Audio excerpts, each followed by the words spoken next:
So for my final major project, I plan to continue the work that I was doing in the last module. So my starting point, I felt, was to look back on the feedback from the last portfolio. I felt that the work was a lot more focused, had a lot more story to it. It was coherent a lot more than possibly two of my last submissions.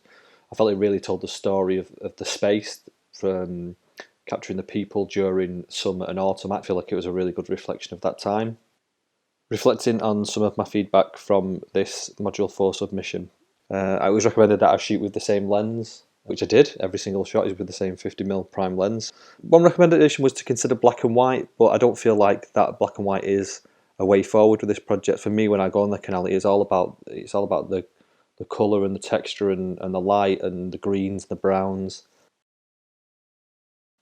The idea that I stated that it was a collaborative project between me and the subjects, I agree with that. It probably wasn't at the time, and that's something that I am working on a lot more, about this idea of collaboration with the people on the canal. Other bits of feedback were to shoot more, and I think that's fair enough as well. I probably did about 7 or 8 shoots overall, and it's not a lot, but I've already done 6 before even FMP started. So I am getting out there, I am shooting more. I become a regular sort of feature of the space and the landscape as well, which I think is a really positive thing. For this submission, I really want to tell the story more about the people that I photographed, because the last submission I felt was probably more about the space and didn't really tell many stories. I did use text, kind of quotes, which sort of alluded to and sort of pointed to subject's experience, but I don't think it kind of read as a story. It was more like fleeting moments and didn't really tie the story together, and that's what I'm looking to do more in FMP, is to tell this story, to tie this story. And I think there's multiple stories as well. Moving forward, I think the canal is a valuable facility at the moment for a lot of people. It's something that unites the community, and it's had a renewed appreciation as a resource. You know, it's busy every day, more people coming and going along there due to obviously COVID restrictions.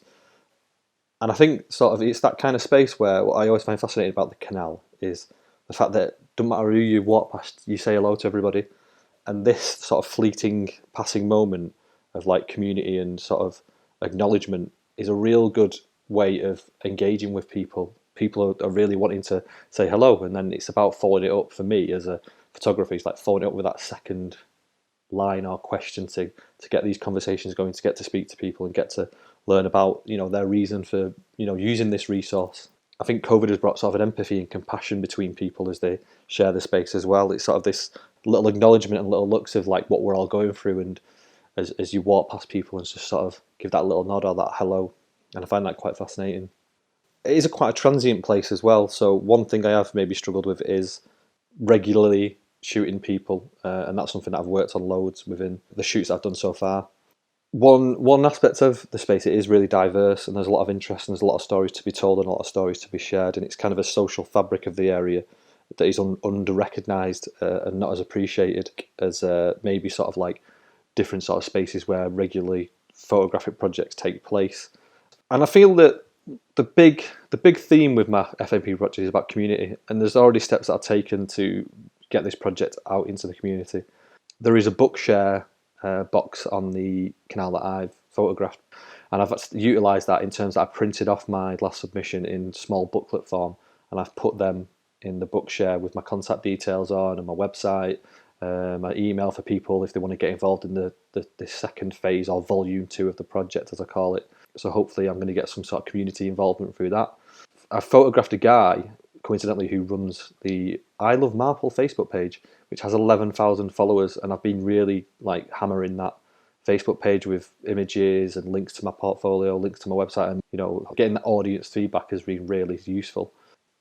I think by nature the canal facilitates fleeting hellos, like I've said, and it's a glimpse of another life, like ships passing, but I want to bring them together, really get to know the community better, and celebrating each individual's roles within the community, show what unites and divides the people of my local area and their shared behaviours, perspectives and values, and what makes them different to each other as well.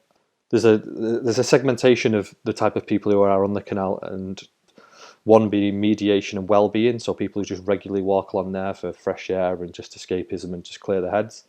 There's people who see the canal as opportunities and beginnings. There's quite a lot of businesses popping up on the barges, like there's a pizza restaurant on a barge. There is like community barges. There's a sweet shop on the barge. So I think that it provides opportunity for the locals as well. The canal.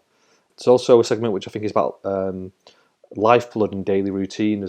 There's older people that I've photographed, and they're on there every day, and it's an essential part of their daily routine. It's like a lifeblood for them. Another is like social and hobbies, like photographers, fishermen, walkers, cyclists. And there's people that actually live on the boats, and that's an area that I'm exploring more. There's many people that live on the boats that I've started to photograph, and they are really interesting, and they bring a link to heritage. Every time I photograph somebody on a boat, they tell me about the heritage of the canal and the history behind the canal, and I think that is going to be definitely a thread running through the work. In terms of my audience, I think my audience is very much a local audience. I plan to exhibit the work to a local audience. There's a space on the canal that is being privately bought, and that's something which is happening more and more. And I've spoken to the person who's bought a space where he has set up like a community area with benches, and I've explored the possibility of exhibiting as an exhibition, an outdoor exhibition on the canal. And I think that would be accompanied by a book as well. But this book would bring together the first series of images from Module 4, because I think there's really some strong images in there, and it would bring together the new work as well. So the book and the exhibition would tell the story of the space an entire calendar year. This local audience, they can all relate and appeal to many like different aspects of portfolio. So yeah, something I'm really excited about, delved into already, and I'm well on my way with in terms of shooting people. So yeah, it's all good.